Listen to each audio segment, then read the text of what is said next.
Welcome back to Stuff About Money. I'm Xavier Angel, and today we're going to be talking about real-life money decisions that pharmacists face from the time that they receive that first paycheck all the way through retirement. And so this isn't just focused around pharmacists, because any individual that has graduated from college and entering into the work environment are going to face these questions that our guest, Christopher M. Bland, and I are going to talk about. So today, as I mentioned, our guest is Christopher M. Bland, PharmD. He is an Albert W. Jowdy Professor in Pharmacy Care at the University of Georgia College of Pharmacy. He has over 25 years of pharmacy experience as a practicing pharmacist, educator, mentor, researcher, and entrepreneur. Chris is a co-founder of the online learning platform Teach Me Pharm and co-author of Integrate, a guidebook for creating healthcare teams. He is a co-author of the upcoming book entitled Practical Personal Finance Management for Healthcare Professionals, based on his experience teaching and mentoring students, residents, and practitioners throughout his career. So, Chris, thank you for coming today. We truly do appreciate it. Tell us a little bit about yourself, something other than what I just talked about there. Oh, man. Well, Xavier, it's great to be with you. It's funny you say, pharmacists and whoever's graduating college. I have a daughter graduating college this year, and we've already kind of started having these discussions about what to do with that first paycheck, because she's actually going to get a real paycheck, which is nice. So one thing I would say is I work for UGA. I live in Savannah, Georgia, so we do have extended campuses across the state, and Savannah is known as like the little New Orleans. So we kind of have a connection there between the two of us. I've often heard that, that they are very similar. They're sister cities, is what I've heard. 100%. Yeah, it's a great place to be. And congratulations on your daughter about to graduate. I've got one that my son graduated from graduate school this past July. So we're having those conversations as well. So this is definitely a timely podcast that we're about to go through today. Absolutely. Yeah, she's graduating nursing school. Super proud of her. She just signed her first contract. Wow. So it's the real deal now, Xavier. Well, it's yes, her feet are hit the fire, and now she's got to get out there and get it done. So, Chris, before we start, one of the questions that we generally ask all of our guests when they come on is, what is one thing about money you wish you would have known when you first came out of school? Wow, that's a great question. And when thinking about that, I think the number one thing I wish I would have known, probably better. I feel like I knew it, but I didn't really embrace it like I wish I had. And that is, the more time your money has to compound, the better it's going to be. And when you think about decisions in your 20s with what you do with money, that's going to have profound impact when you get late in your later years. I turned 50 this year, Xavier. I've been thinking about this a lot, and I do wish I would have put more away in my 20s, because it would have made an incredible impact, even more than it has even today. I understand that. I just turned 52 yesterday, which was March 9th. So, and I look back on it in the same scenario. I wish I would have put more away then. Yeah. On episode 101, Eric and I actually talked about what were the top things about money that people wish they would have known 20 plus years ago. And compound interest is the most popular answer that we've heard over the past 2.5, 3 years now. So that is a powerful one. Yeah. It was an answer on Jeopardy last night. How about that, Xavier? Oh, wow. Compound interest. Well, I guess I should say a question. Right. But anyway, it's so important. So important. Yeah. So as we jump into this, one of the things that I've noticed when working with pharmacists over the years, when they graduate, the first thing that all of them are looking at is, what is my salary? And so one of the pieces of today is I want them to realize that that number becomes more of a focal point during a conversation. Salary is more than just what is that dollar amount. And the reality is compensation is much bigger than just a dollar amount. So let's start with the basics on what should individuals be looking at when they're accepting that first job. Salary versus hourly pay. Let's talk a little bit about that. What are your thoughts on that? What should they be looking at? Yeah, it's a great question. So, when I think about salary and hourly pay, most pharmacists, when they graduate, are probably going to be offered hourly pay. And, hourly pay is fixed. You know what you're getting per hour. And kind of the idea is that for that hour you work, you get paid. Salary is much more generally associated with management and being a manager, maybe of a pharmacy or manager of a hospital pharmacy, manager in general. And it's fixed, right? You don't get any, if you work 45 hours or you work 50 hours, you're getting the same amount of pay as if you worked 40 hours. And so salary is much more driven towards upper level management or upper level management. Sometimes there are some good things associated with that, stability. You know exactly what you're going to get in the sense of, for that particular role. But I kind of like personally in the beginning, especially when you're gaining experience, that hourly pay is much more, it's fixed. And the other thing is too, you may end up working a side job. This happened a lot to me whenever I first graduated. Xavier, I don't know if you've ever heard of student loans. Have you ever heard of those? So I had a lot of those student loans when I graduated. My wife and I are both pharmacists. And so many times I would have a fixed hourly rate for the hours I worked. And then I would sometimes go and work a day or two a week at a separate entity and would be able to go do that and not have the salary responsibilities that often come with taking care of things for 45, 50, 55 hours a week, depending on the job. So I think it's key to know what your goals are. And what I would say is if you're listening to this podcast and you hear this, what's going to click in your mind is you need to have a plan. Right. And what I would say is the quality of life sometimes, and I know we're going to get into this discussion a little bit, is when you have your hours and they're fixed and that hourly pay, that's going to be much more predictable as far as your life goes. And so what I would say is salary is not a bad thing. It's a predictable thing, but hourly is predictable in its own way. And depending on how many hours you're working in a job, if you're salaried, you actually get paid less per hour depending on how many hours you're putting in. So Right. there are definitely some pluses and minuses to that. Most pharmacists are going to come out on the hourly side, and I think you can use that to your advantage for getting things like overtime and extra pay for holidays or shift differential, things like that. Absolutely. And one of the things when I'm talking with young professionals, whether it be pharmacists in the medical industry, look at that. How are you getting paid? Because if you and I are both getting 120 a year, and I'm salary and you're hourly, well, those hours makes a huge difference, and what that total income is.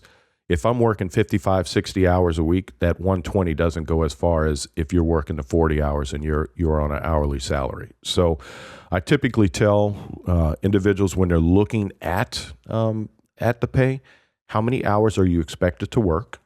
What are the typical weekly hours? How often do people work beyond those hours? So if you're expected to work 50 hours a week, are you working 52, 55, 60 hours a week? So those are some of the things that I stress that they want to take a look at. Truly understand what the structure of that particular job is. And so you mentioned shift differentials. So when you're talking shift differentials, explain that to us. So what does that mean? Yeah.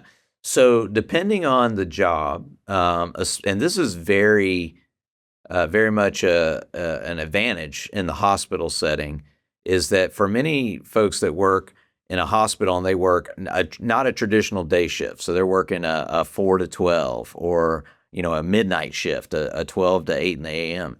a lot of times you will get more money per hour for evening hours or even weekend hours. Mm. So, for example, Xavier, my daughter, she's going to be a nurse, and one of the things that actually she's very excited about is her and her husband are going to be able to align their jobs to where she can work weekends and he'll have those same days off during the week where she can make a lot more money. And that's the same for pharmacists as well, is that if you work evenings or weekends or holidays, then many times your hourly pay goes up significantly for those hours worked. In the community setting, that's not as much of an issue just because most pharmacies have fixed hours that they're open. But in the health system world, in the hospital world, that is definitely an advantage that can significantly boost your pay over the course of a year. So another important piece of compensation then would be shift differentials. You mentioned overtime. And those often is where those incomes really start to diverge, right? When you start getting those shift differentials, the overtime pay, you had the potential to make more income. So we do definitely need to take a look at those. What about incentives? How often do you see incentives being out there, being paid to whether it's healthcare professionals or pharmacists? Do you see that as part of that income often? So it's funny. There's a great quote that I saw recently. It says, "You show me the incentive, and I'll show you the outcome." Right. And Hmm. so I think what's happening now in healthcare is we are starting to become more incentive based as far as trying to achieve certain outcomes. As far as pharmacy departments go, most of where I've seen a lot of this is people who work for industry. So they work for a pharmaceutical company. There are certain incentives and outcomes that can happen, if they meet certain metrics. And so for the most day-to-day pharmacist jobs, it depends on the job. Some of them have certain metrics they're trying to meet. If you meet an X number of prescriptions or you meet an X number of various metrics that are out there, then there can be an incentive for that. But that I would say that's the exception for most jobs rather Hmm. than the rule. But I think that is growing because I think that's one of the things that pharmacists I think face on the front end is that our salaries tend to be high in the beginning, but they don't increase a whole lot over the course of your career unless you are becoming into management or you're gaining some expertise that allows you to consult and do these things on the side. And that's kind of what I've done in my career to be able to do that. So the incentive, I think, is key. And that is a great thing to ask, I think, in an interview is what are the types of incentives that are present for this job? And I think if you ask that question from the get-go, that shows a lot of foresight on your part that you're just not there to do a job and be an employee, but you are interested in building that company and really trying to achieve their outcomes. Mm. And so you mentioned a powerful thing there is make sure you ask about the incentive packages that are available. I often think that a lot of people don't ask that question. Myself included, I would have never have thought about that when I was coming out of school to ask about what incentives are available for me.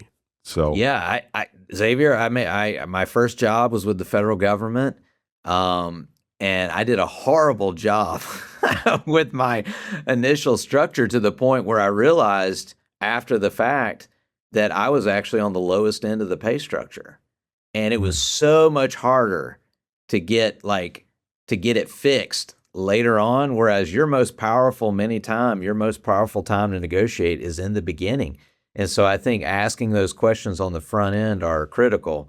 I used to work at a flea market to make money in the summer, and I didn't use those skills, Xavier. If I Hmm. had, I would have probably made more money because there's a lot of negotiation that takes place. I think people fear negotiation at times. Yes.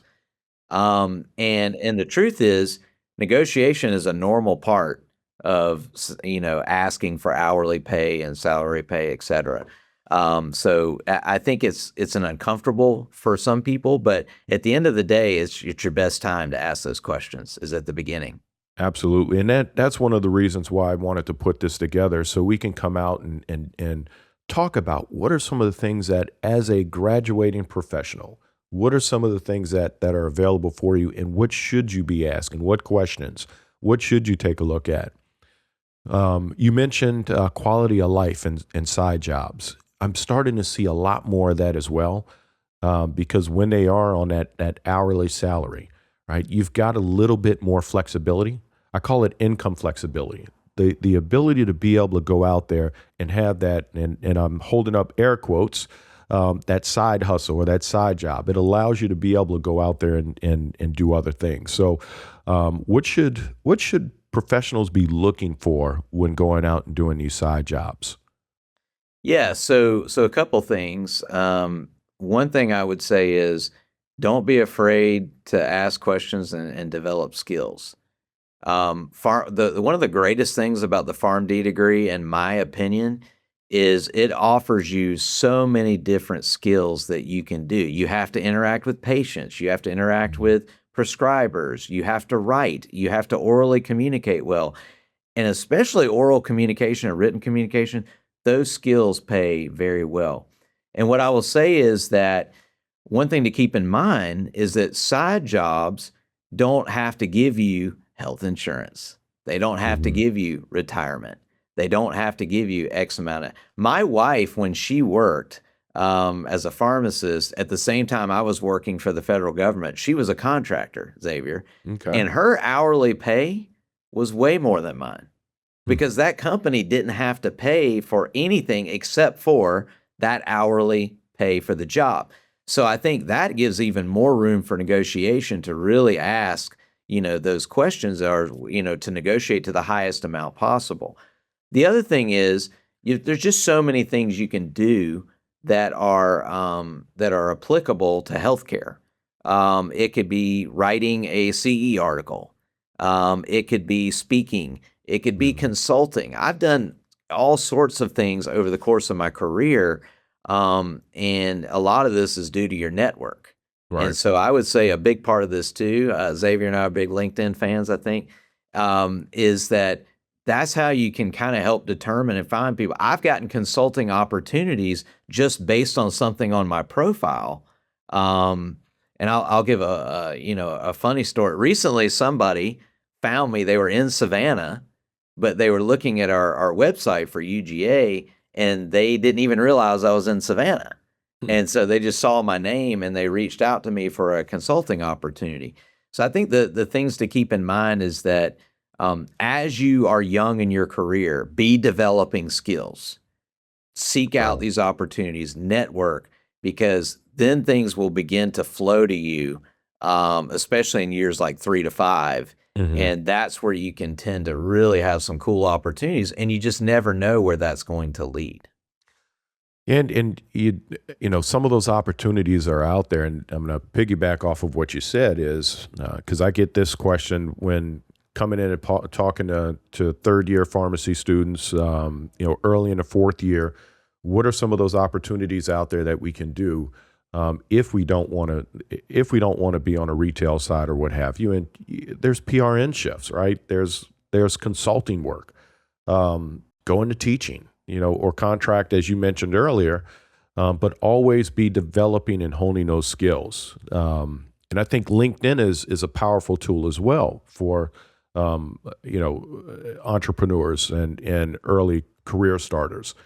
That's how we got connected, was through Yeah, LinkedIn. The yeah. National Association of Clinical Pharmacists reached out one day and asked us about sponsoring their national convention. And from there, you and I wound up meeting. And I've been looking at the stuff you put out there on LinkedIn, and it's phenomenal how you are creating those opportunities for future use for yourself. So I think those early career income, Ernest, that's what we need to be doing out there. Yeah, and what I would add to that, Xavier, is, when you look at this, talk to your faculty, talk to your Hmm. mentors, talk to those that you really feel comfortable with, because many times I have never, like, if a student comes to me and says, "Hey, can you tell me about how you do some of the stuff you've gotten?" Do you think I go, Xavier? Nah, I don't want to tell you. I'm not going to tell you any of that. That's my secret. No, I love talking about that. And guess what? there have been opportunities sometimes for a student even to, that I can connect them essentially to somebody else, especially if they have interest in a certain field, where I may not know a whole lot about that field, but I know somebody who does. And, I try to work with our alumni a lot of times to connect them, and then they can go and discuss, certain opportunities. So it really is, we want to, as my friend Andrew Sikora says, we want to pay it forward, Right. right? And that's what we want to do. And your mentors and the pharmacists or other healthcare professionals you worked with, a lot of times they know those opportunities and they're looking for the right person too. So don't be afraid to ask questions and find a mentor and use him.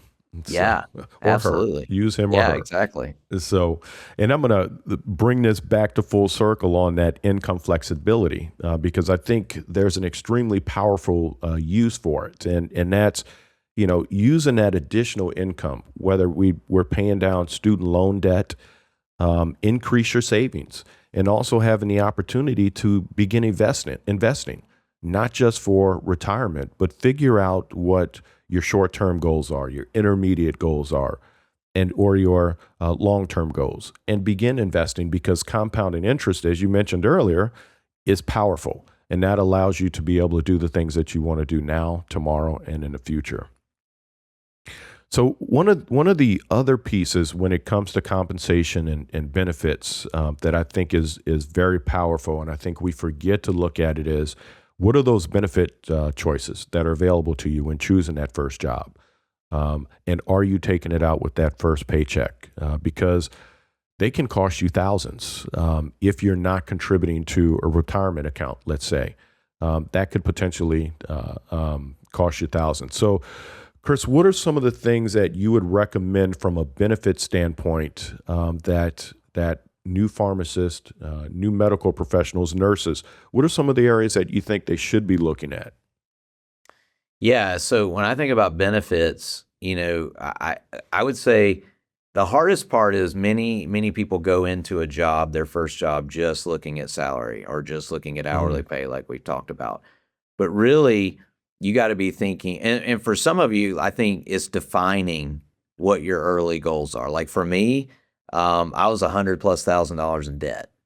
And so I was very much like, all right, I got to pay this off. So I'm going to work a lot of hours. I'm going to grind. I'm going to do this. And I did. But then you get to a point and you're like, I don't want to be working 55 hours Right. anymore a week. I'm tired.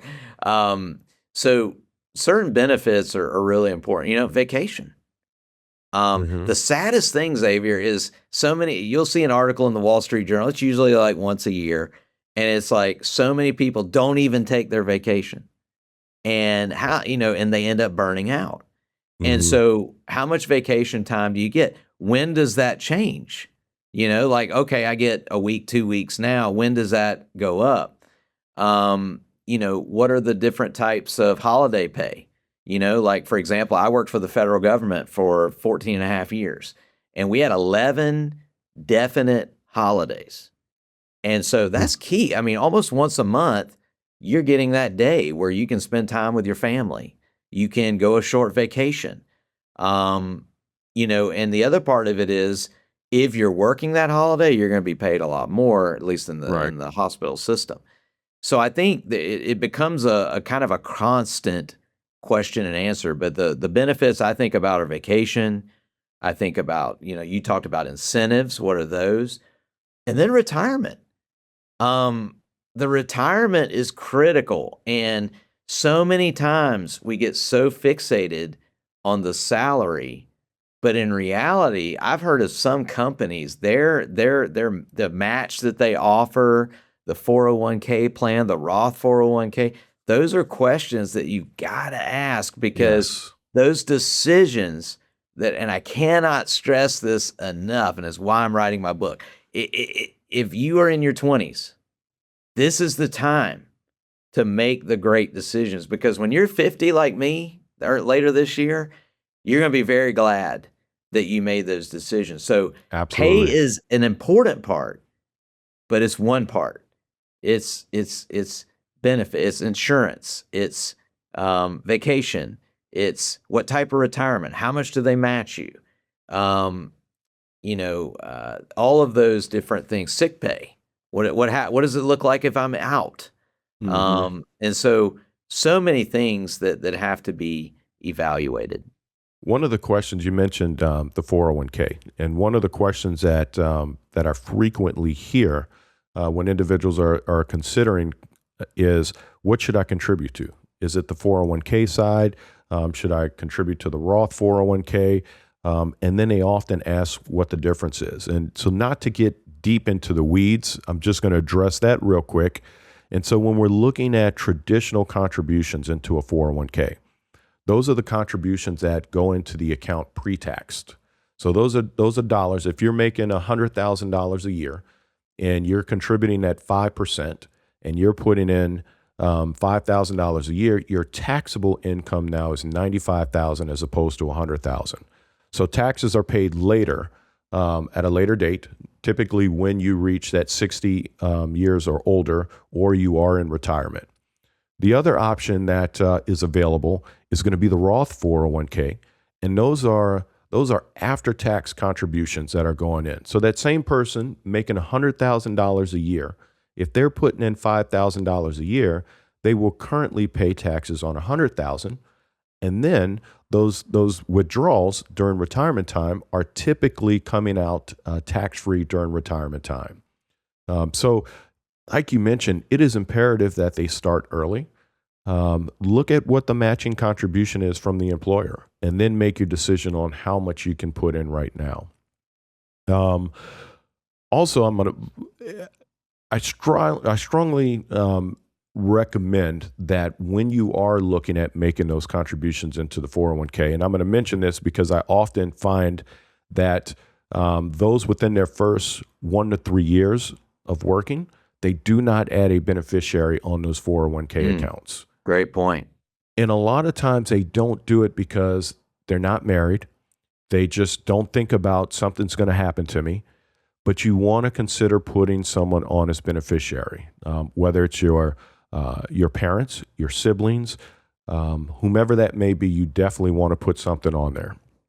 Yeah. So definitely look at those benefits as well, because they are important. And Chris, offline, we had talked about employer matching myths. One of the ones that I hear often is many people assume that they're automatically getting the full matching contribution. And let's say if that matching contribution is 4%, well, I'm only going to put in 2% right now because I'm just getting out of school, just starting. I've got all of this debt, so I don't have enough money to put in there. And so they put 2 or 3% in, and they think that they're getting that 4%. So that is a myth. Whatever the employer contribution is, you have to pay attention to what it states in writing. Some say dollar for dollar up to 100% of 5% your contributions, then the employer will match at 5%. Others will do a percentage up to a certain, maybe 50 cents on a dollar up to 3%. So those are some of the things that you want to take a look at as well. But calculate how much you need to put in to get that full matching contribution from the employer. Oh man, yeah, that is got to do it. I mean, I talk about that a lot with students and young pharmacists. Is a lot of times a company will give you like a 1% but that's nothing compared to what you could be making if you put up to the match. And so that's critical. Free money you're just leaving on the table. Absolutely. And that free money adds to that baseline salary that you're receiving over the course of the year. Now, you don't get that money today, but it is going into an account for you, and eventually you will get it. One of the other myths that I hear is if I'm contributing to or making Roth contributions to my 401k, then many believe that their employer's match is going into the Roth bucket as well within that 401k. But the employer match is actually going into the traditional side. And then the Roth account that's building in that 401k is only my contributions that are going in there. So remember that employer contribution is going to be traditional. And then the employee, myself, I can put into the Roth account inside that 401k. So next, I want to get into let's talk about the six-figure myth that and you and I talked briefly about this as well. So when we start, a lot of people had that mindset that, well, I'm going to graduate, I'm going to be making six figures, whether it's $125,000. So I'm going to be financially okay. And that's not always the case because debt hasn't kicked in yet. When you're looking at that May, June, July. So what you mentioned your daughter, and you mentioned, or I'm going to say you, I'm going to back up, right? So you came out and you had six figures in debt, student loans when you got out of school. What were some of the things that you thought about before you started having those real life experiences or expenses? Yeah, I just thought kind of like you, it's kind of a shock when you see your first paycheck Mm-hmm. and you realize what is being taken out. Right. I'll tell you a quick story with my son. My son just got his first job. He's 16, and he got his check, and he's like, "Dad, where did this money go?" And I said, "Well, part of this is to pay for Medicare." He goes, "Dad, I'm nowhere near Medicare age." And it's just like this idea of understanding what is going to be coming out from your check. I mean, when you look at it for the first time, there's a lot of things you're paying for that you're not even aware of. And so, when we came out, I wasn't thinking about any of those things. I just saw my first check and I was like, wow, this is a lot lower than I thought it was going to be, based on, my preconceived notions of Mm-hmm. how much I was going to be paid. And so with that, you've got to have a plan for what you're going to do automatically with that money. And so when Right. you look at your paycheck and you think through what are the different things that the money is going to go to, but then what money do I have left? What am I going to have a plan for that money that I am getting? And Mm-hmm. really the automated way I think is the best. And investing. I look at it as, and I saw this quote, Morgan Housel, who's a favorite author of mine. A dollar put away today is paying for your freedom tomorrow. Absolutely. And so having the opportunity, when you think six figures, let me tell you, a lot of people, you give them eight figures, they're still going to spend it. Seven Mm-hmm. figure. So really, no matter what degree of money you're making, if you have a plan, you're automatically giving yourself a raise because Yes. you're going to be very intentional with what you do with what you have. But that's the key is don't get lazy with thinking you've made X amount of dollars. Really, the key is what am I doing and how am I efficiently having a plan to spend, Mm. invest, and save for the long term. And I go back to 22, 23 years ago when I was out looking for my first job. And when I graduated from college, my mind was I'm going to make six figures right off the bat. And I thought, okay, my income, that is wealth. And so if I'm making six figures, I'm going to be wealthy. And so I can go out and buy that Mercedes or that BMW. And I was fortunate enough to have an uncle that roped that in and said, no, right? Once you leave college, once you graduate and you go out on your own, those bills are going to start to come in. 5 to 6 months later, the student loan is going to kick in. That student loan note is going to be $800 to $900 a month.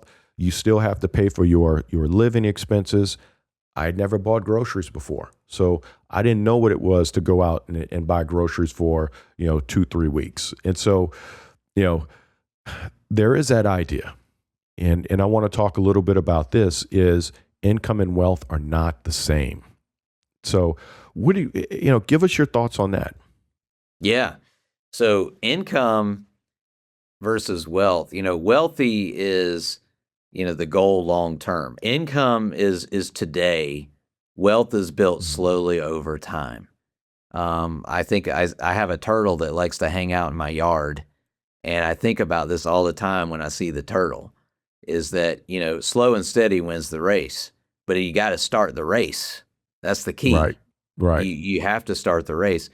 And so wealth is the idea that, over time, you're going to get to a place where you have a lot more freedom over your time and your choices and the type of job you want to do and even the amount of hours you want to work. Income is important, but the important thing is, what are you doing with today's income to build wealth for the Hmm. future? And so you've got to have a long-term mindset, because I know many healthcare professionals that have had great incomes and they wake up at 40, Xavier, and they don't have any wealth. They got nothing to show for $100,000 plus a year, which is tragic. Right. It's tragic when you really think about it. Yeah, it's that lifestyle inflation trap, right? Where we're Mhm. making these high incomes, our incomes are increasing, and as it increases, we want to get the bigger apartment, we want to get the bigger house, right? We want to go buy that new car or take these luxurious vacations, and as we're doing all of that, then our monthly expenses are increasing, and it's not allowing us to build that wealth by that age 45, 50, 55 years old. Right? Wealth building happens slowly. It does not happen overnight. Absolutely. And I think if you're okay with that and you understand that, I think the hardest thing, Xavier, is Mhm. I mean, more than ever, people they want things to happen now. Correct.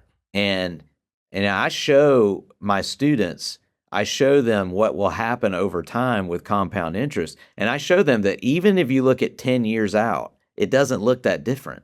Hmm. But then between years 10 and 20 and 20 and 30, it just like massively grows. And so that's a hard lesson, for a please let me have it now kind of mindset. The average watch on a reel on Instagram is like 9 seconds, if that. Right. And so how do we lock in? That's why I think the automated investing before it ever gets to your paycheck is another important piece to this. Oh, absolutely. So, income provides opportunities. Income is not wealth, and wealth is built slowly. So, take those opportunities to begin building habits early. Right. Begin building up those saving habits, consistent investing. Automate that. All of that is going to help you to eventually build that wealth. So, in wrapping up, what are some practical steps for young pharmacists that you would recommend? Yeah, so for young pharmacists, I would say number one, you got the biggest advantage that many of us don't have, and that is you got the most time ever for your investing to really grow. Number two, do not be afraid to negotiate.